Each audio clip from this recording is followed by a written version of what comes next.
अयोध्या में जो समतलीकरण का काम चल रहा था, मंदिर निर्माण का जो काम चल रहा है, उसमें 21 मई को कुछ अवशेष मीडिया के सामने आए।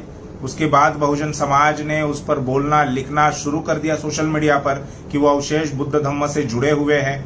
दूसरी तरफ ब्राह्मणवादी इलेक्ट्रॉनिक मीडिया ये प्रचार करता रहा कि ये हरिविष्णु के मंदिर है, ये शिवलिंग है। लेकिन बहुजन समाज ने इलेक्ट्रॉनिक मीडिया के सारे जो दावे हैं वो खारिज कर दिए। सप्रमाण सबूत तथ्य के आधार पर वो सारा जो ऐतिहासिक विरासत है उसको लेकर बहुजन समाज ने अपने दावेदारी पेश की, और जैसे जैसे समय बीतता गया वैसे वैसे बहुजन समाज की दावेदारी और भी मजबूत हो गई। दूसरी ओर भारतीय पुरातत्व विभाग अब भी उस विषय पर खामोश है, बल्कि सोशल मीडिया पर एक ट्रेंड भी चला कि ASI यानी archaeological survey of India Saket पर चुप क्यों है। ये सवाल सोशल मीडिया पर उठाए गए, लाखों के ट्वीट्स उसमें हुए, लेकिन फिर भी भारतीय पुरातत्व विभाग जो है, जिस पर ब्राह्मणवादी लोगों का कब्जा है, वो अभी भी खामोश है। और इसी को लेकर हमने पिछले वीडियो में भी कहा था कि जल्द ही बहुजन समाज के लोग इसके लिए आंदोलन घोषित कर सकते हैं, इसके लिए आंदोलन का रुख अपना सकते हैं। और आज रात 9 बजे ये आंदोलन घोषित होने वाला था। बुद्धिस्ट इंटरनेशनल नेटवर्क की ओर से यह आंदोलन घोषित होने वाला था, लेकिन कुछ तकनीकी कारणों की वजह से ये हम 9 बजे लाइव प्रसारित नहीं कर पा रहे, जिसके लिए मैं आप सभी से क्षमा चाहता हूं। अभी इस आंदोलन की घोषणा बुद्धिस्ट इंटरनेशनल नेटवर्क के राष्ट्रीय प्रभारी प्राध्यापक विलास खराज जी करेंगे, आप उनको सुनिए। लॉकडाउन के दरमियान एक खबर आ गई और उस खबर के मुताबिक मंदिर ट्रस्ट के चंपत राय ने वो मीडिया को खबर पहुंचाई है। उसके अनुसार अयोध्या के विवादित ढांचे के नीचे मंदिर के अवशेष मिले, ऐसी उस खबर में बताया गया था। जब उसके फोटोग्राफ्स और जब उसकी चर्चा सोशल मीडिया में होने लगी तो एक दूसरी साइड भी चर्चा में आना शुरू हुआ। 2.77 एकड़ एरिया के विवादित ढांचे के नीचे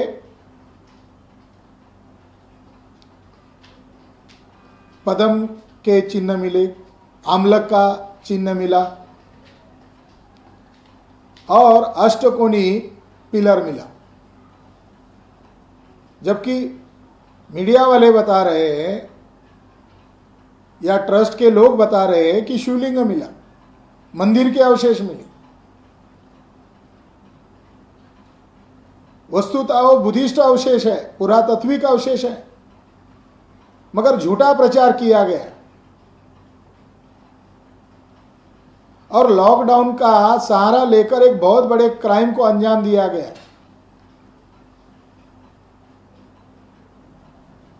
और ये क्राइम का बहुत बड़ी लंबी सीरीज उन लोगों ने की।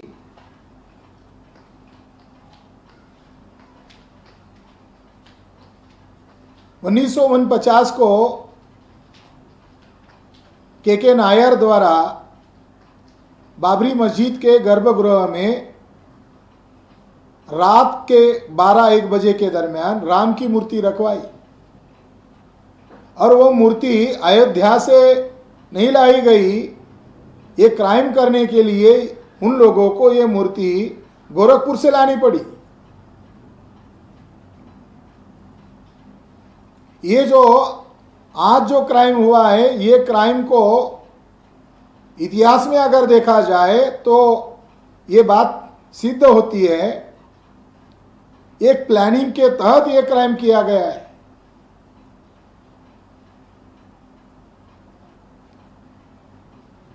जो तारीख वो बता रहे हैं कि 11 मई को जेसीबी लाकर वहां काम किया गया, समतलीकरण शब्द प्रयोग उन्होंने किया, समतलीकरण करने का कार्य किया गया।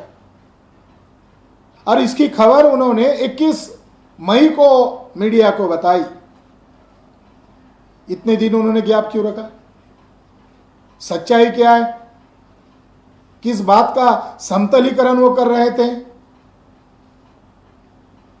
वो जो जगह है, उस जगह के नीचे बुद्ध स्तूप है, उस जगह के नीचे बुद्धिस्ट अवशेष है।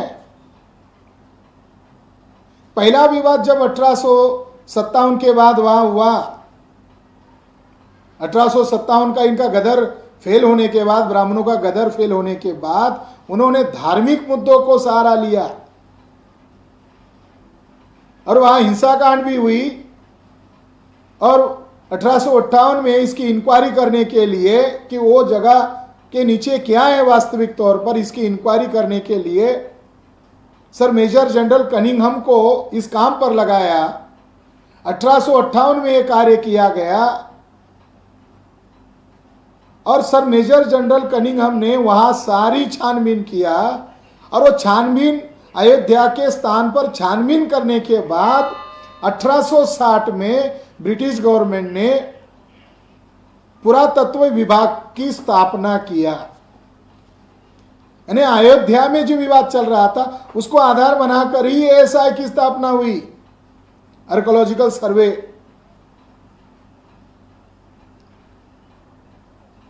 फिर उसके बाद ब्राह्मणों को यह पहले ही मालूम है कि कनिंघम के रिपोर्ट में ये पुरातात्विक सारे के सारे अवशेष बुद्धिज्म से संबंधित है।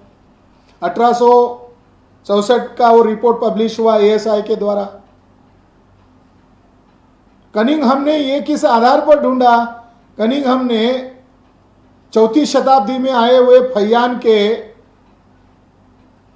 फैयान ने जो देखा, उसका जो उन्होंने किताब लिखा, उन्होंने अपनी आंखों से जो चीजें देखी। 6वीं शताब्दी में युवन संघ वहां पर आए, उन्होंने वहां पर जो स्तूप देखे, वहां पर जो सम्राट अशोक द्वारा निर्मित 200 फुट ऊंचा स्तूप देखा, 4 और अन्य स्तूप देखे, संगाराम देखे। वो चीजें काल्पनिक है या वास्तविक है, इसका पुरातात्विक ढंग से अध्ययन किया और वो रिपोर्ट में दर्ज किया। ब्राह्मणों को ये चीजें मालूम है।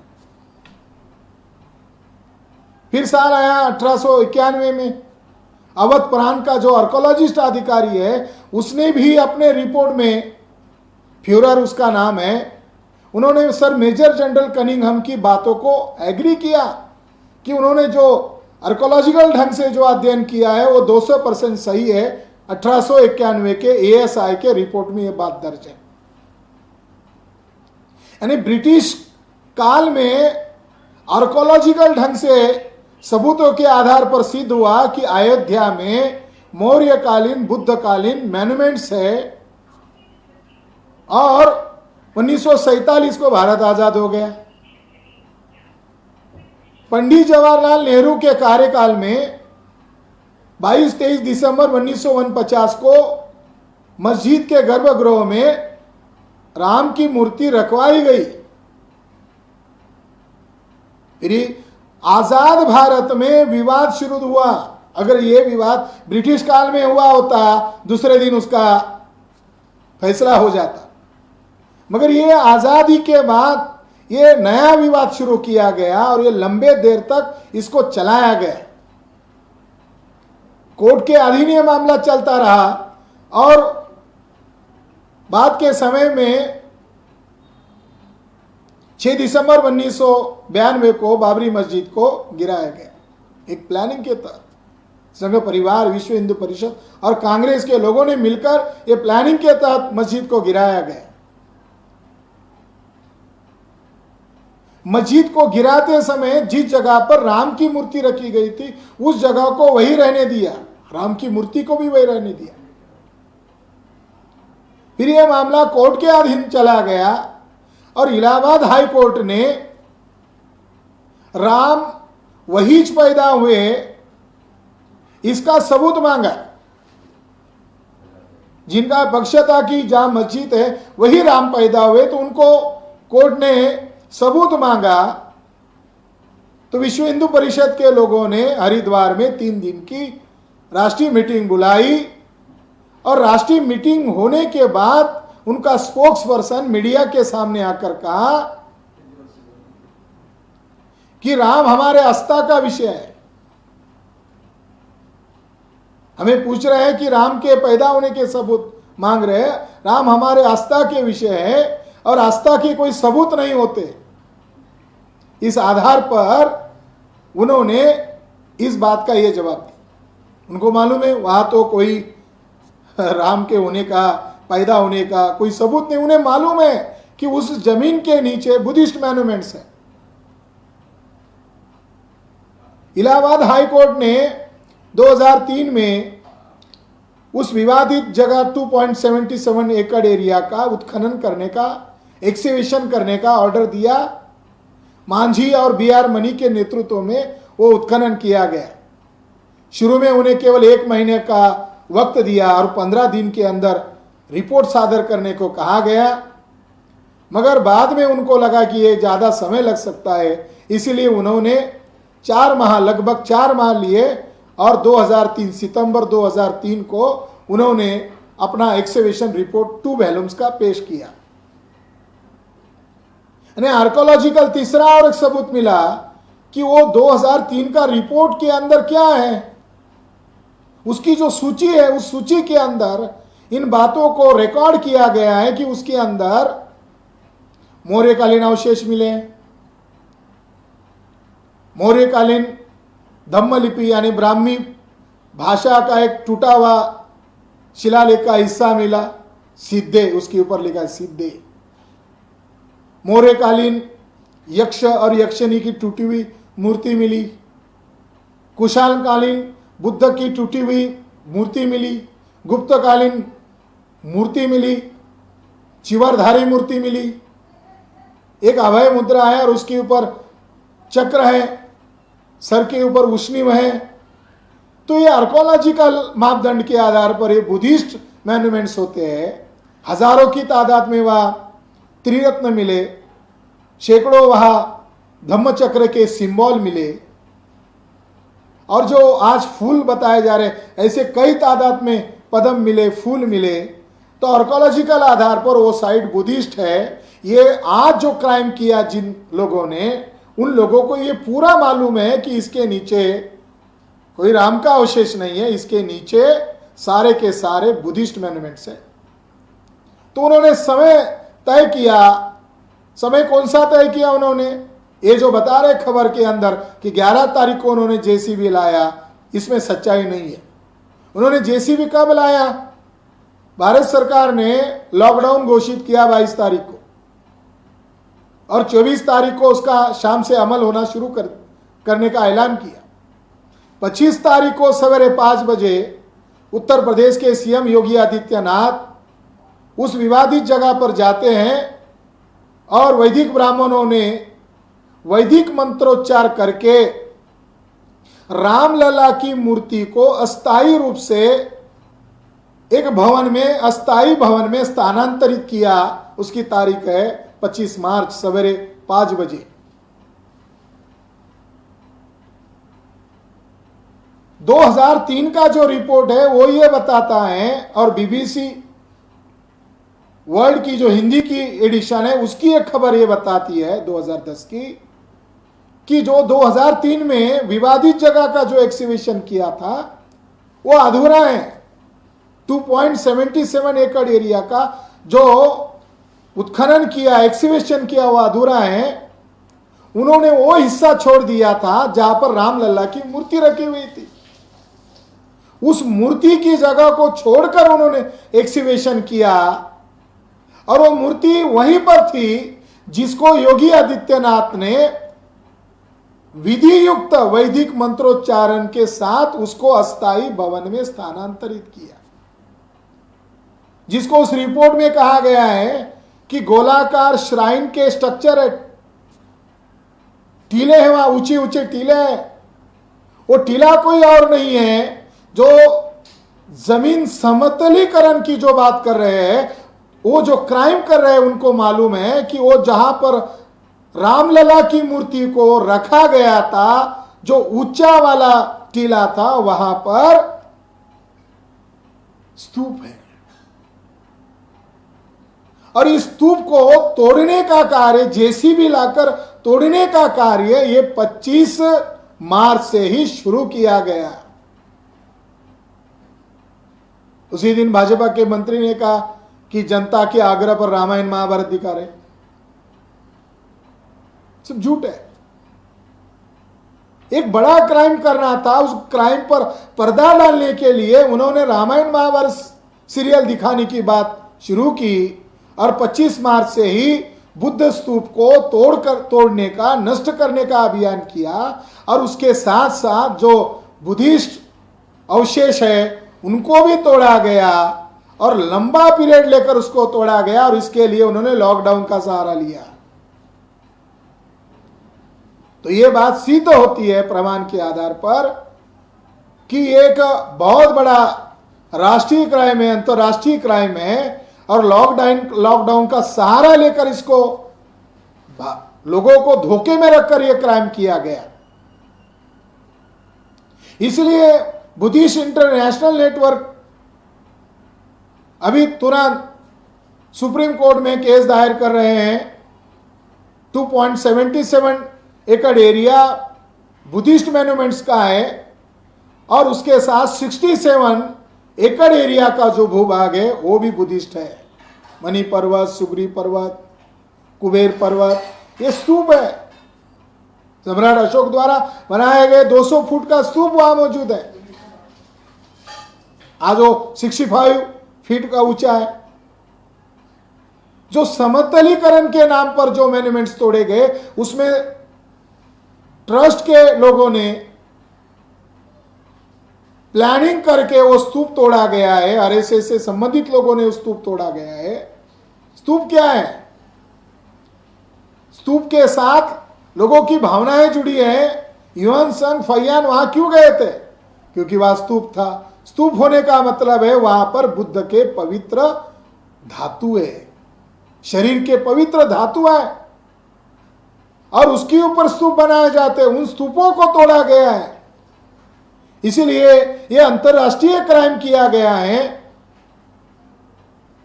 इलाहाबाद हाई कोर्ट ने भी वो जो 1949 में रखी गई मूर्ति थी रामलला की, उसको हटाकर एक्सकवेशन करना चाहिए था। ऐसा ऑर्डर क्यों नहीं दिया?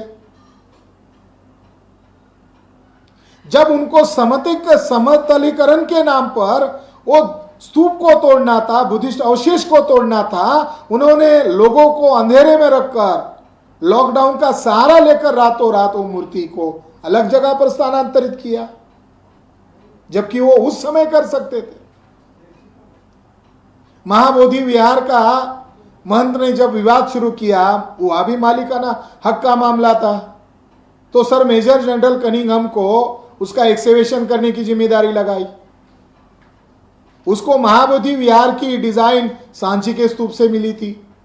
उन्होंने एक्सकवेशन करते समय बुद्ध जहां बैठे हैं, बोधि वृक्ष है, उस बोधि वृक्ष के नीचे सम्राट अशोक के द्वारा कोई निर्मित चीजें होगी, मगर आज जमीन के नीचे गाड़ी गई है और जब तक बोधि वृक्ष को नहीं हटाया जाएगा तब तक वो चीजें सामने नहीं आएगी। तो कनिंघम ने प्लानिंग करके अलग से एक जगह पानी का जमीन को खोदा, उसमें पानी रखा और उसके अंदर जो बोधि वृक्ष था उसको निकाला और उसको नई जगह पर प्लांट किया। उसकी सुरक्षा करने के लिए अलग से लोग लगाए और वो जगह खाली हो गई और उसके नीचे वज्रासन मिला, बुद्ध का जहाँ ज्ञान मिला वो जगह मिली और वहाँ शिलालेख मिले, वहाँ बहुत सारी पुरातात्विक अवशेष मिले और उसके आधार पर प्रूव होगा कि सम्राट अशोक द्वारा निर्मित यही वो विहार है और यही वो बोधि वृक्ष का स्थल है। यानी पुरातात्विक आधार पर ऐसा किया जा सकता है। इनको जो गोरखपुर से लाई गई जो मूर्ति है रामलला की, उसको स्थानांतरित करने का ऑर्डर कोर्ट ने क्यों नहीं दिया? सुप्रीम कोर्ट ने क्यों नहीं दिया? यानी वो जगह के नीचे बुद्ध स्तूप था, ये उनको मालूम था और ये जो है उसको तोड़ना पड़ेगा क्योंकि स्तूप बहुत बड़े होते हैं, उसको साधारण साधनों से नहीं तोड़ा जा सकता। इसके लिए उन्होंने लॉकडाउन का सहारा लिया और जेसीबी लाकर उसको तोड़फोड़ किया, उसको नष्ट किया। इसलिए यह बहुत बड़ा क्राइम है और इसके लिए बुद्धिस्ट इंटरनेशनल नेटवर्क पूरी 70 एकड़ एरिया में जो बुद्धिस्ट मॉन्यूमेंट्स है और ये जो 2.77 एकड़ एरिया के जो मैनेजमेंट से तोड़े गए और पूरे 70 एकड़ एरिया में बुद्धिस्ट मैनेजमेंट्स को धोखा हो सकता है, इसलिए सुप्रीम कोर्ट में हम केस दायर कर रहे हैं। दूसरी महत्वपूर्ण बात है कि पुरातत्व विभाग को चंपत राय और उन लोगों के ऊपर केस दर्ज करना चाहिए। ये लोकतांत्रिक संस्था है, पुरातत्व विभाग के पास सेपरेट अधिकार है।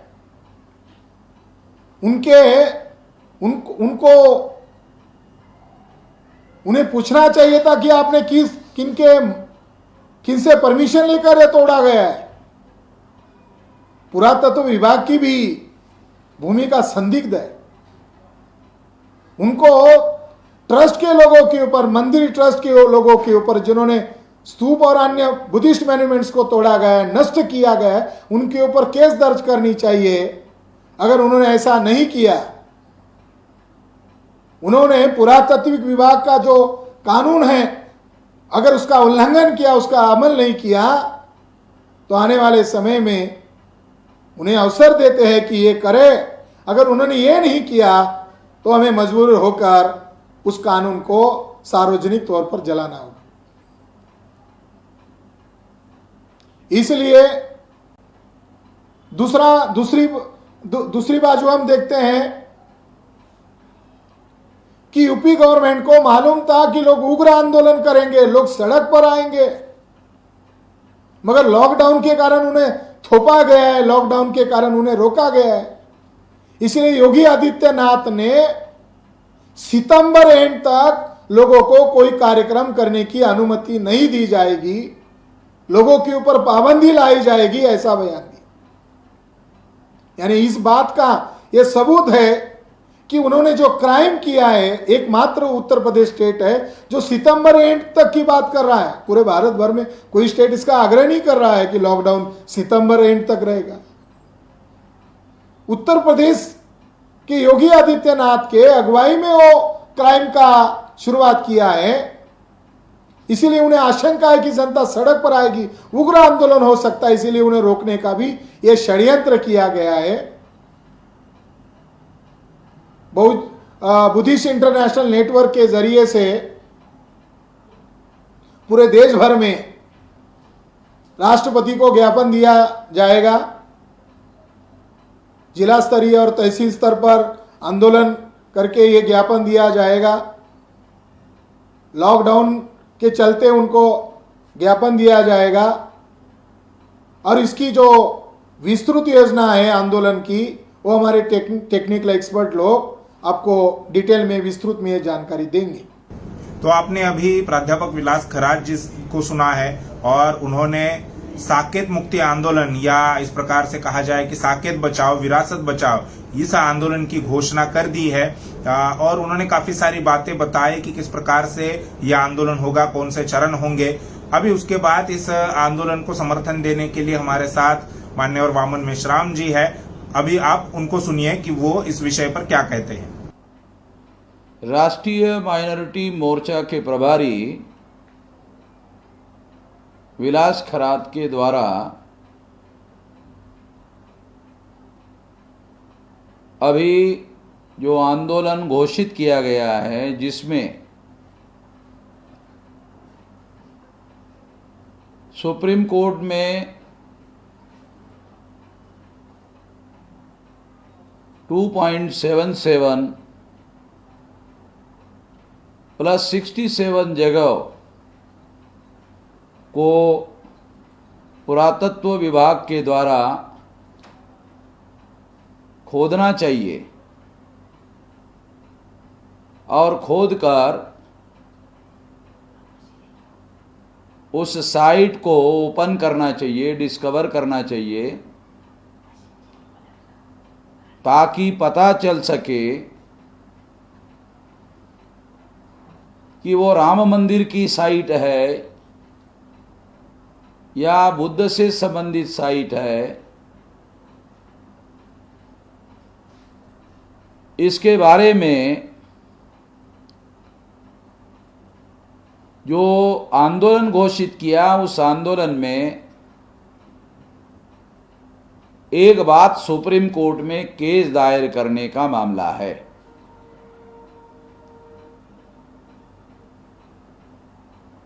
इस केस दायर करने के मामले को वामसेव के द्वारा, भारत मुक्ति मोर्चा के द्वारा, बहुजन क्रांति मोर्चा के द्वारा हर संभव मदद की जाएगी। इस आंदोलन, इस सुप्रीम कोर्ट के केस में जो लीगल हेल्प है, फाइनेंशियल हेल्प है, और हर संभव कोशिश की जाएगी मदद करने की, ताकि जो बुद्धिस्ट लोग हैं उन बुद्धिस्ट लोगों को इसमें सफलता हासिल की जा सके।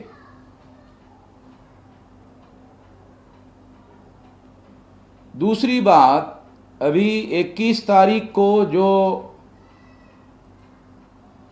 समतलीकरण के नाम पर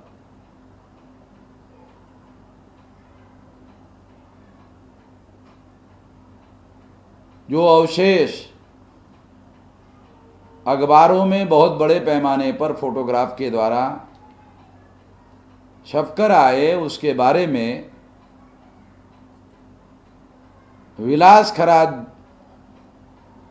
जो माइनॉरिटी मोर्चा के राष्ट्रीय प्रभारी है और जिसके अंतर्गत बुद्धिस्ट लोगों का मामला भी टेकअप किया जा रहा है, और बुद्धिस्ट इंटरनेशनल नेटवर्क के द्वारा इस मामले को टेकअप किया जा रहा है,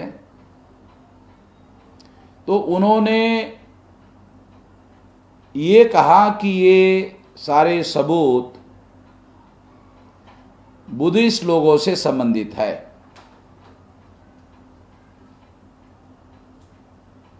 उनका ये भी कहना है कि उनके पास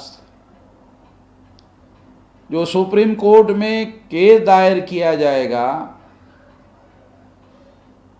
उस केस में ये साइट बुद्धिस्ट साइट है, इसे प्रूव करने के उनके पास बहुत सारे सबूत है। मैंने वो सारे सबूत उनको कहा कि मुझे दिखाओ, मुझे बताओ। उन्होंने सारे के सारे सबूत मुझे दिखाए। दिखाने के बाद मैं इस नतीजे पर पहुंचा कि ये पूरी की पूरी 2.77 और प्लस 67 एकड़ की जो साइट है, ये सारी की सारी साइट बुद्धिस्ट लोगों की है। ये हुएन संघ के द्वारा, फाइयान के द्वारा, कनिंघम के द्वारा जो इसका सारा डाटा कलेक्ट किया गया है, उन्होंने जो सारे सबूत इकट्ठा किए हैं, उसके बाद इलाहाबाद हाई कोर्ट के आदेश पर जो खोदकाम किया गया, खोदकाम में मिले हुए वस्तुओं की जो सूची तैयार की गई है, वो सूची ये सिद्ध करती है कि वो सारा का सारा बुद्धिस्ट लोगों का मामला है। सारे सबूतों को छानबीन करने के बाद मैं भी इस नतीजे पर पहुंचा कि वो बुद्धिस्ट साइड है।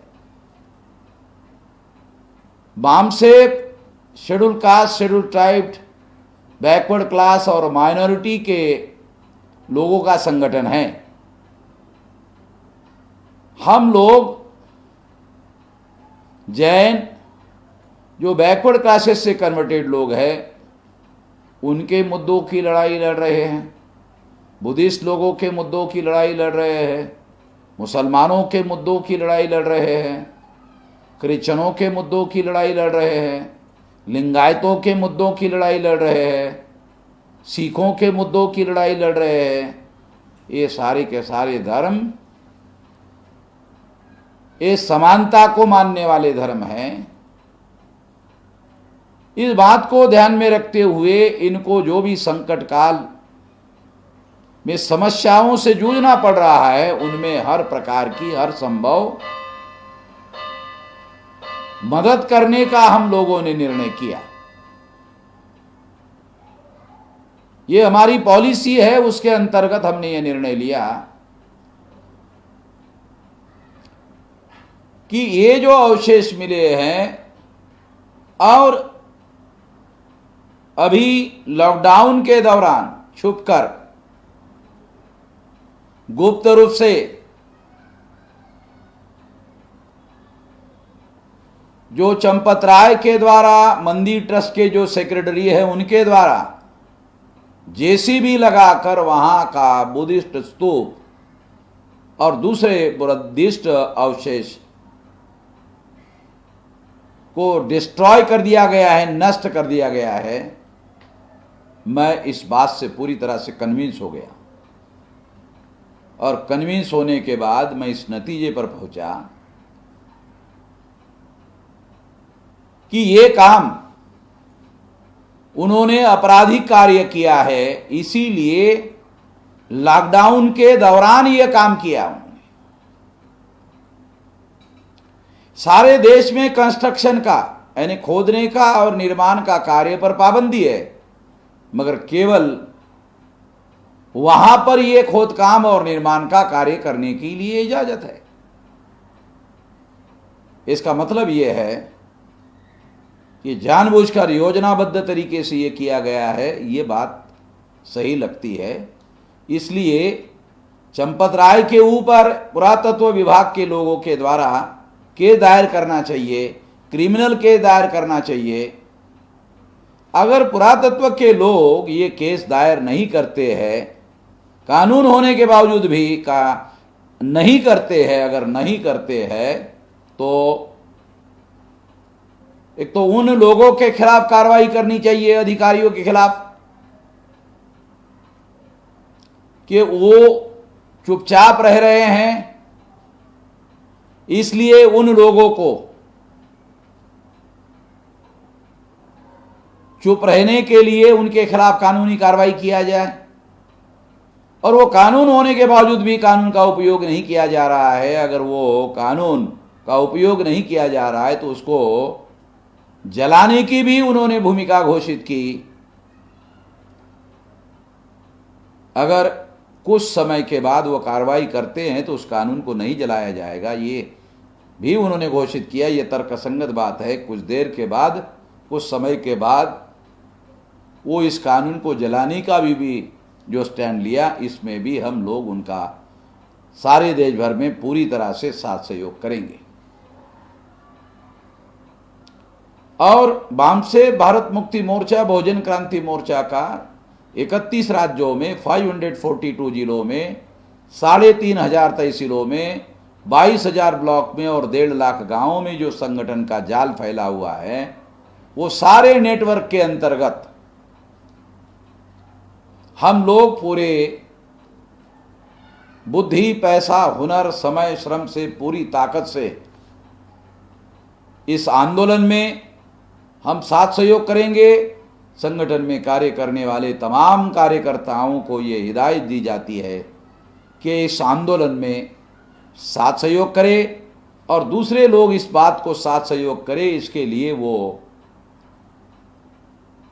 किस तरह से साथ सहयोग कर सकते हैं? लॉकडाउन है, घर के बाहर निकलना संभव नहीं है, इसलिए किस तरीके से यह आंदोलन होगा, उसका तरीका क्या होगा, वो तरीका जैसा उन्होंने कहा कि उनके आंदोलन की जो टेक्निकल टीम है वो टेक्निकल टीम इसका विस्तार से कार्यक्रम घोषित करेंगे। इस कार्यक्रम के साथ साथ उसकी भी घोषणा टेक्निकल टीम के लोगों के द्वारा की जाएगी। ये अच्छी योजना है, इसका भी हम समर्थन करते हैं। और उस टेक्निकल टीम के द्वारा जो निर्देश दिए जाएंगे, उस निर्देश को सारे देश में फैले हुए संगठन के जाल में कार्यरत संगठनों के कार्यकर्ताओं को ये हिदायत और निर्देश दिया जाता है। उसके अनुसार जो हिदायत दी जाएगी, उसके अनुसार हमको अमल करना है। इतना ही मैं इस मौके पर कहना चाहता हूँ। तो आप लोगों ने वामन मेश्राम जी और प्राध्यापक विलास खरा, जो कि बुद्धिस्ट इंटरनेशनल नेटवर्क के राष्ट्रीय प्रभारी है, इन दोनों को सुना। इन्होंने अभी एक ऐतिहासिक घोषणा की है, जिस प्रकार से हमारी बहुजन समाज की विरासत को खत्म करने का एक षड्यंत्र ब्राह्मणवादी लोगों द्वारा चल रहा है, खासकर लॉकडाउन के समय में ये सारा चल रहा है। उसको लेकर इन दोनों मान्यवरों ने जो आंदोलन की घोषणा की और वामन मेश्राम जी ने उसका समर्थन किया है। तो हम भी चाहते हैं कि ये आंदोलन और तेज हो। हम MNTV के सभी जो दर्शक हैं और बहुजन समाज के तमाम लोग, तमाम संगठन, हम उनको अपील करते हैं, आह्वान करते हैं कि आप भी इस आंदोलन का समर्थन करें, आप भी इस विरासत को बचाने के लिए कंधे से कंधा मिलाकर इस आंदोलन में शामिल हो जाइए। इसके अलावा मैं एक दो बातें और कहना चाहूंगा। इस आंदोलन को और जन समर्थन हासिल करने के लिए या इस आंदोलन को और ज्यादा, इस आंदोलन का जो दायरा है वो और ज्यादा बढ़ाने के लिए हम एक मिस कॉल की कैंपेन चलाएंगे। एक नंबर आपको दिया जाएगा, उस नंबर पर आपको मिस कॉल करना है। उसके बाद आपको एक मैसेज आएगा, मैसेज में गूगल फॉर्म की एक लिंक होगी, एक गूगल फॉर्म होगा, उसकी एक लिंक होगी। वो लिंक आपको ओपन करनी है और वहां पर एक फॉर्म ओपन होगा। वो फॉर्म आपको भरकर देना है, जिसमें आपकी निजी जानकारी होगी, यानी आपका नाम, जिले का नाम, आपका व्हाट्सएप नंबर, आपका ईमेल आईडी। अगर आप ट्विटर इस्तेमाल करते हो तो ट्विटर का हैंडल क्या है, उसके बाद आप कौन से संगठन से है, संगठन में अगर आप संगठन चलाते हैं तो उसका नाम, और आपको संगठन में क्या जिम्मेदारी है, यानी आप कौन से पद पर है, अध्यक्ष है, सेक्रेटरी है, ये उस फॉर्म में लिखा होगा। अगर आप कोई किसी भी संगठन में नहीं है बहुजन समाज के, आप इंडिविजुअल व्यक्ति है लेकिन ऐसा चाहते हैं कि ये विरासत बचनी चाहिए, इसको बचाना चाहिए, तो भी आप उस फॉर्म को भर सकते हैं और वो फॉर्म भरकर हमारे पास देना है। इसके अलावा हम लोग एक आपको ईमेल करने के लिए कहेंगे, एक ड्राफ्ट आप लोगों को देंगे और वो ड्राफ्ट आपको आर्कोलॉजिकल सर्वे ऑफ इंडिया या राष्ट्रपति को ज्ञापन के तौर पर देना है।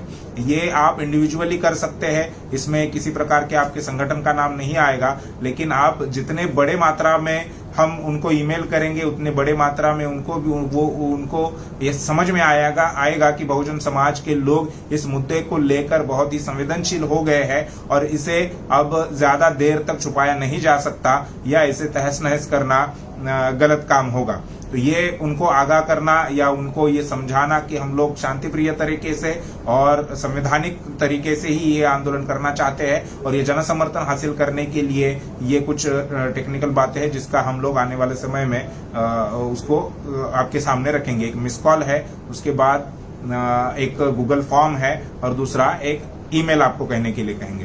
तो ये आंदोलन ज्यादा से ज्यादा बढ़ना चाहिए। भारत के तमाम लोग और उसके साथ में ही बहुजन समाज के लोग जो विदेशों में रहते हैं उनके लिए भी उनसे भी मैं ये अनुरोध करना चाहूंगा कि आप भी इस आंदोलन का एक हिस्सा बनिए और बहुजन समाज की जो महान विरासत है उसे बचाने के लिए काम कीजिए। शुक्रिया।